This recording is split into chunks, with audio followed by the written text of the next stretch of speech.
It's that time of year where a lot of companies, depending upon what your fiscal calendar looks like, a lot of companies are setting their safety goals for the year. And the way that goal setting has been done in safety is fundamentally flawed. It is actually setting you up for failure. So let's talk today about how safety goals should be set and what actions you should be taking to secure your position and demonstrate the value that you're providing to your organization. Hey there, safety friends. Welcome to the Safety Geek podcast. At the Safety Geek, you will learn how to manage an effective safety program that increases your management support and employee engagement, all the while helping you elevate your position and move up in your career. If you're ready to step into the role of a safety influencer, you're in the right place, my friend. Let's get to it. Hello, my safety friends. Welcome to 2026. We made it.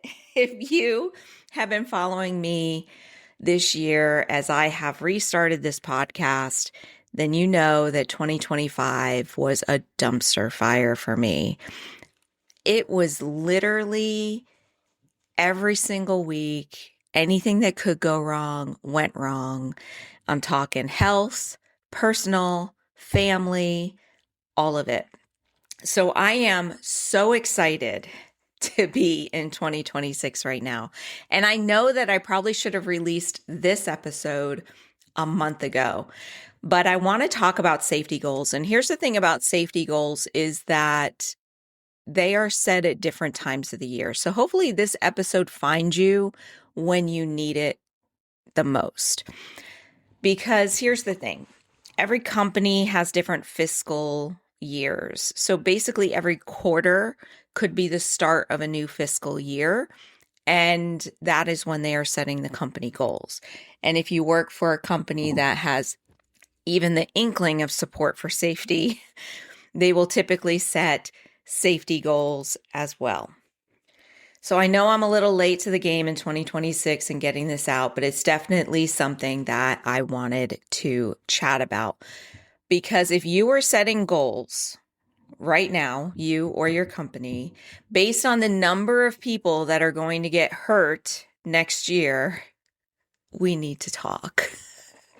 So there is a fundamental problem when they come to you and they say, what are our claims costs going to be for next year? Or how many fatalities are we going to have next year?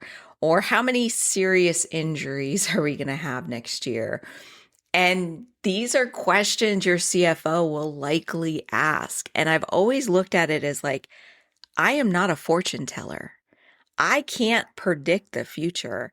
And if you look at even like weather people, like I am obsessed with the weather app and I check it probably multiple times a day. And they are experts in their field and they get it wrong almost every day. But here they're expecting us to predict how many people are going to get hurt next year. And that is just fundamentally wrong. So grab your cup of coffee and let's dive in to this problem. So I have to caveat here because if you've been listening, you know my mother passed away a couple of months ago and my sister has been cleaning the house because she lived with my sister or my sister lived with her and my mom had a lot of stuff. So she has been slowly going through the house and she gave me 2 cases of coffee from Sam's Club. And it's not the coffee I normally drink. This stuff is so freaking strong that I have to basically make it into a latte. But in my little OCPD mind, I'm just like, I can't throw it away. That would be a waste. So that's what I have in my cup today. I hope whatever is in your cup is a lot more enjoyable. All right, so let's dive into why I cannot stand the way that safety goals are written. And there are two major problems when it comes to the way that safety goals are written. For one, there's the moral issue, them actually asking how many accidents are going to happen next year. And that can become very uncomfortable for us. So if your organization, depending upon the size, right? So let's say industry standard generally sits between 4 and 5 per 100 employees that get injured every year to a recordable level. I'm not sure off the top of my head what the fatality rates are, but 4 or 5 people per 100 employees typically get a recordable accident.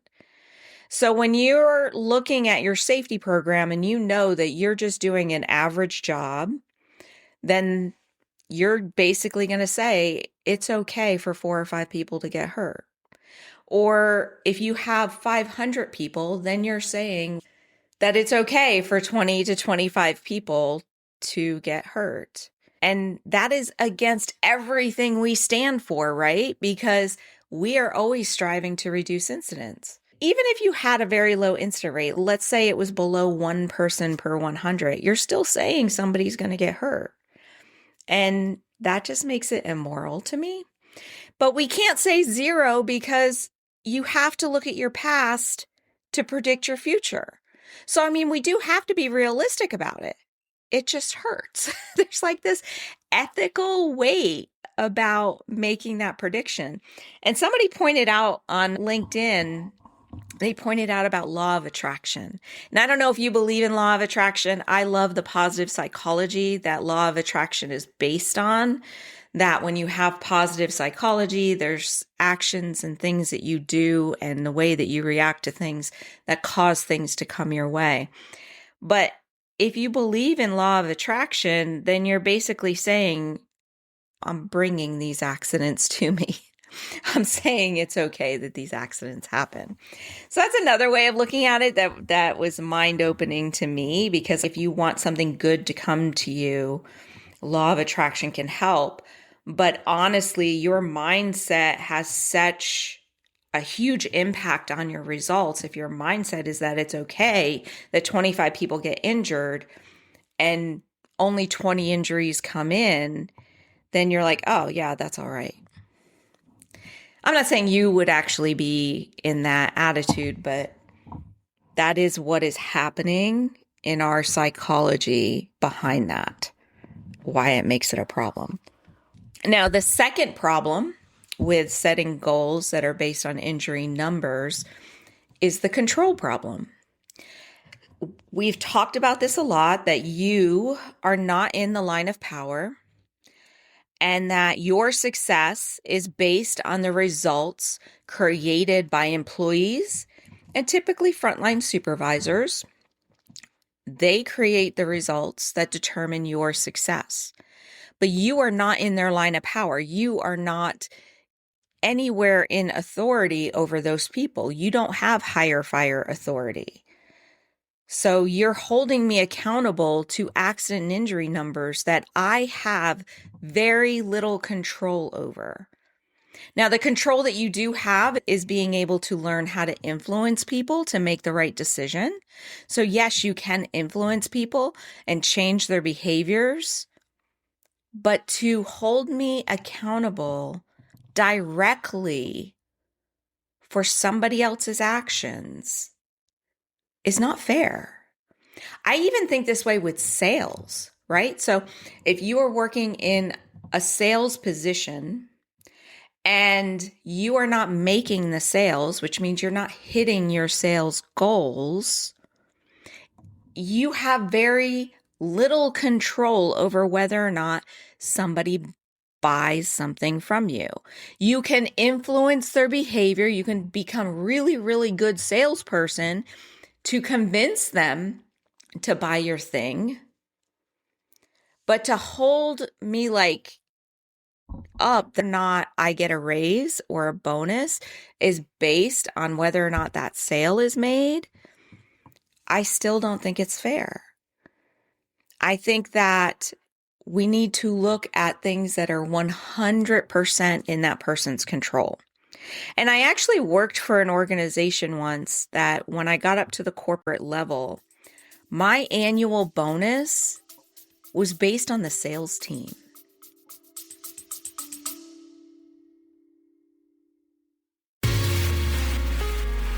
Hey there, quick break in this episode, but it's worth it, I promise. If you ever wish you had ready-to-go safety templates, checklists, spreadsheets, and tools so that you're not stuck creating everything from scratch, I got you covered, my safety friend. When you sign up for my all-access resources, you get instant access to my private resource vault. Plus, you'll get my safety leadership newsletter, where a few times a week, I will send you an email packed with quick, actionable tips that you can use today. These are the same resources and strategies that I have used to build world-class safety programs, and now they're yours for free. So grab them up today. Go to thesafetygeek.com/resources to get your all-access pass. Alrighty, let's get back to the episode.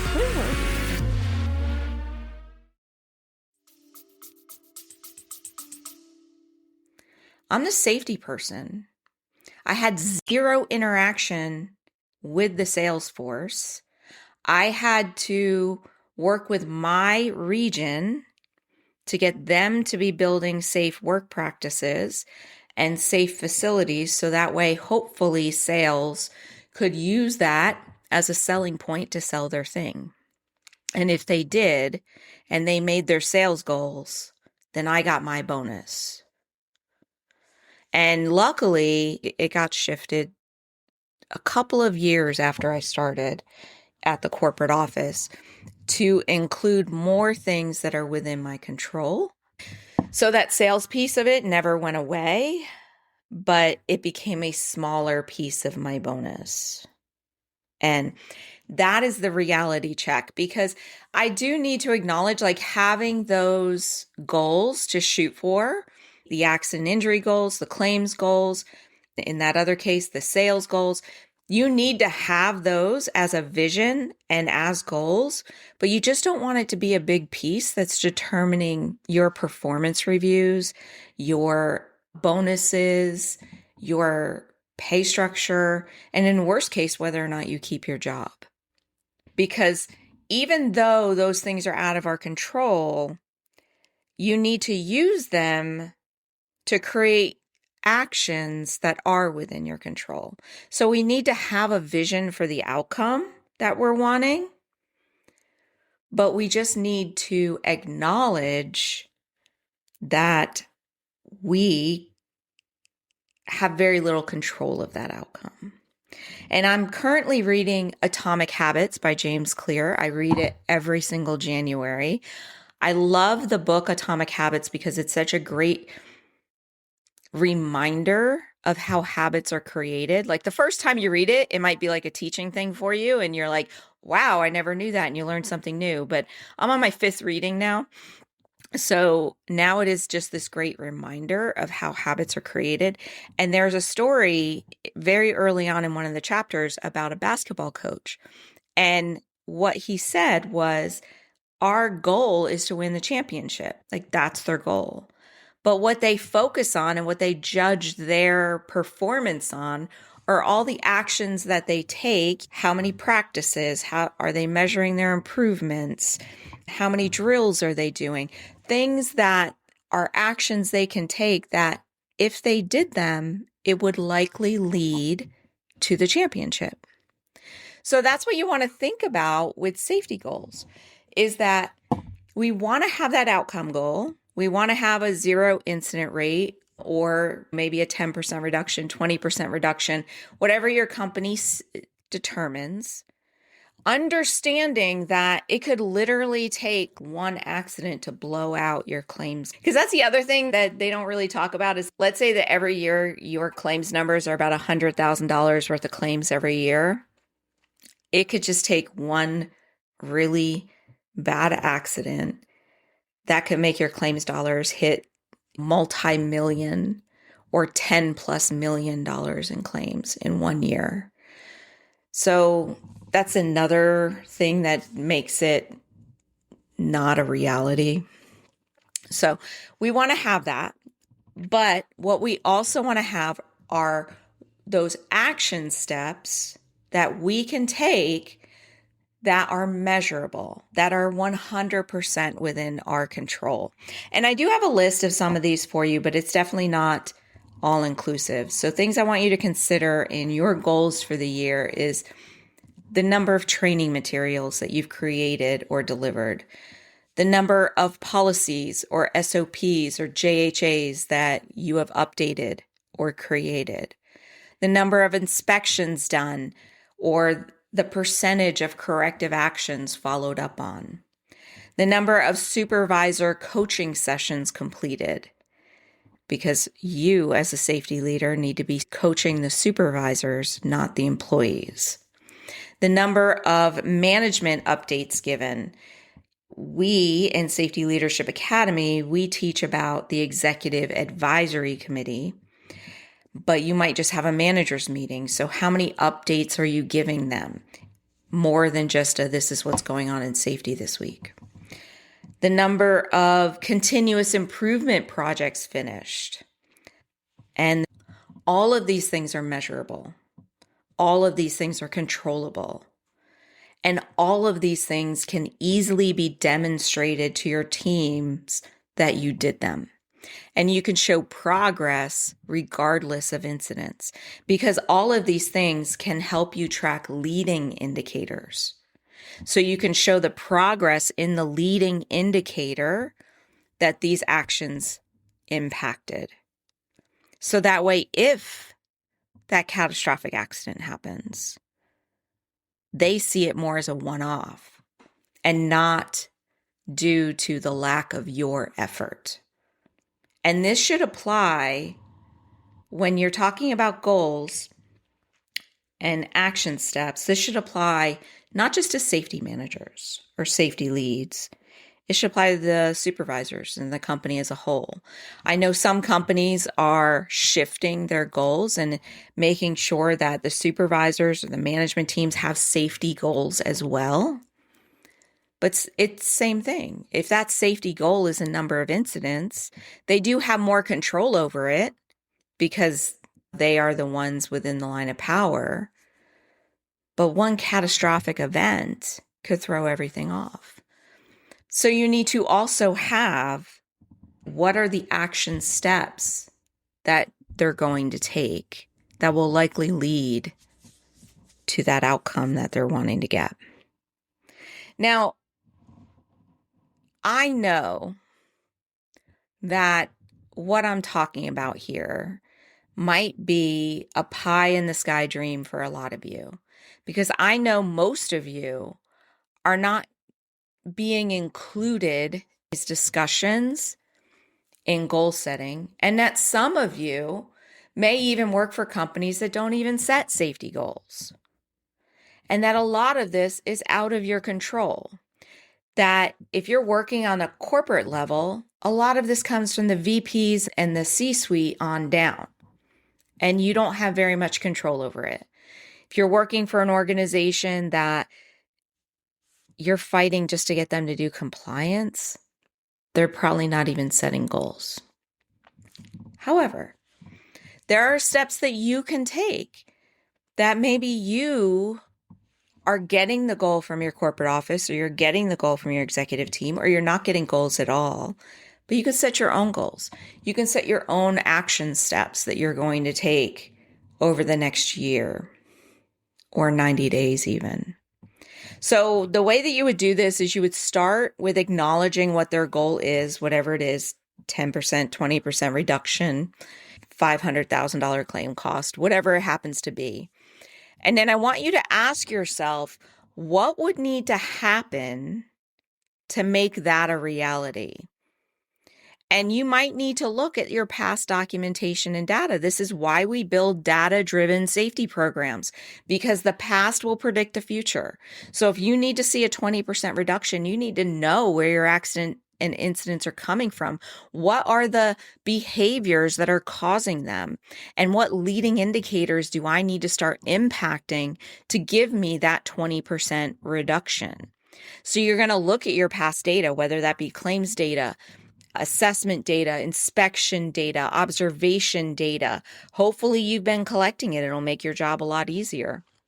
And you determine what are those leading indicators that are causing the majority of the accidents, because Pareto's principle, 80% of your accidents are likely being caused by 20% of your behaviors. So what are the 20% of those behaviors that we need to focus on? That's going to give us that reduction for those 80% of the accidents to help you reach that 20% goal. And I did this. So when I first started as a regional safety manager, I had a region of 39 locations across the US. Many of them did not have their own safety leads on site. I was their safety person, basically, working with their management teams. I would say about half of them were like that. And the accident rate in this division was upwards of a 15 to 18 incident rate per 100 employees injured. And my boss at the time said, you can't be successful. It's too many locations for a high hazard. So I looked at all the data. I pulled every piece of data I could and identified the 20% of behaviors that were causing 80% of the accidents. And that's what I focused on. I found the 20% of locations that were causing 80% of my incidents over my region. That's who I went to visit more often. And I developed systems to focus on those things. And guess what? I got their incident rate down to like a 7 or an 8 the following year from a 15 or 16. It was crazy. Like, my boss looked at me like, I don't even know how you did that. Like, I set you up for failure.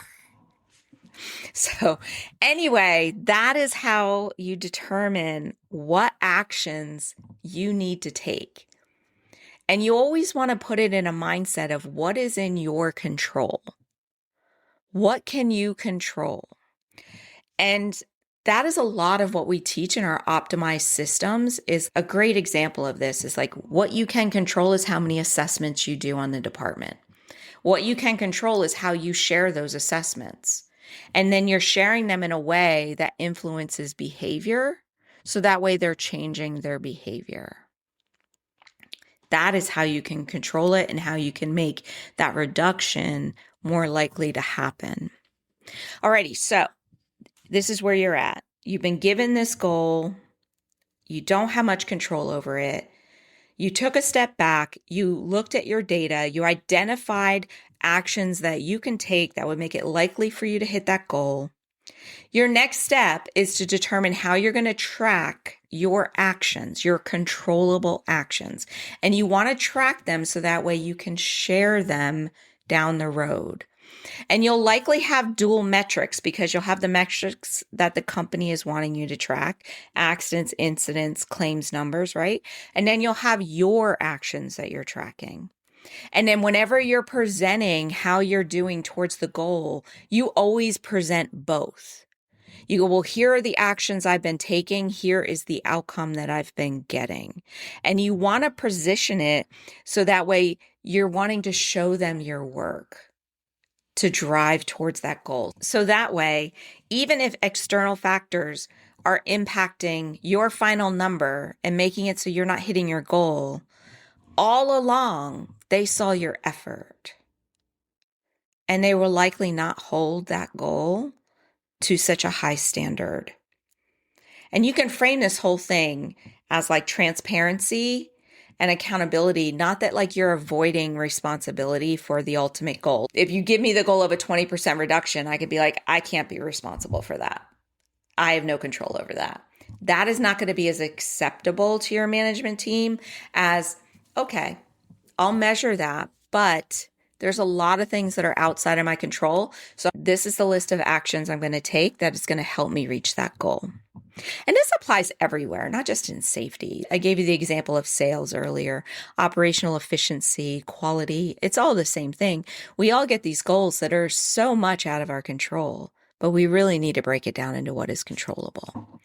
And when you do this, when you have goals that are more actionable and within your control, and you're presenting it to your management team in this way, what ends up happening is that your management sees the value that you're providing the organization beyond just injury numbers. And you're never going to get that question of, what do you actually do? Or I never see you doing any work. I get a lot of people that tell me that their management teams question whether or not they're actually doing anything. So you're demonstrating that. And then you're building like a sustainable system that come next year when they're setting goals, they will likely start making that shift. One of the best goal settings I've ever seen, I can't remember what company it was, but they had this, hey, we want to see a TCIR of 1.25, but here are 6 actions we're expecting every location to take. And those were things that are check-offable, right? So in my opinion, that is how goals should be written. And as your company is looking at setting safety goals, maybe you can share this information with them.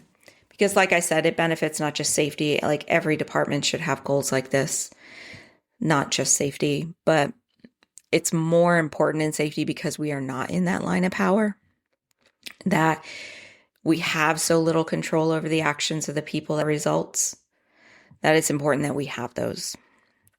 So look at your current goals. If I'm late to the game and you already got them, break them down into your action steps that you're going to take and start communicating those action steps to your management team. And you got this, my safety friend. I can't wait to hear about your results and see you crush your goals in 2026. I am super, super excited for this upcoming year. I think it is going to be amazing. We're making a lot of changes here at the Safety Geek that I am excited about, that you'll be seeing announcements for. You've already probably seen. We're shifting from Safety Management Academy to Safety Leadership Academy and making some changes in that program and adding some community features. We're now application only. We know who we can best help.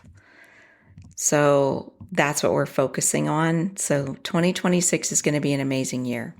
And it's going to be an amazing year for you as well.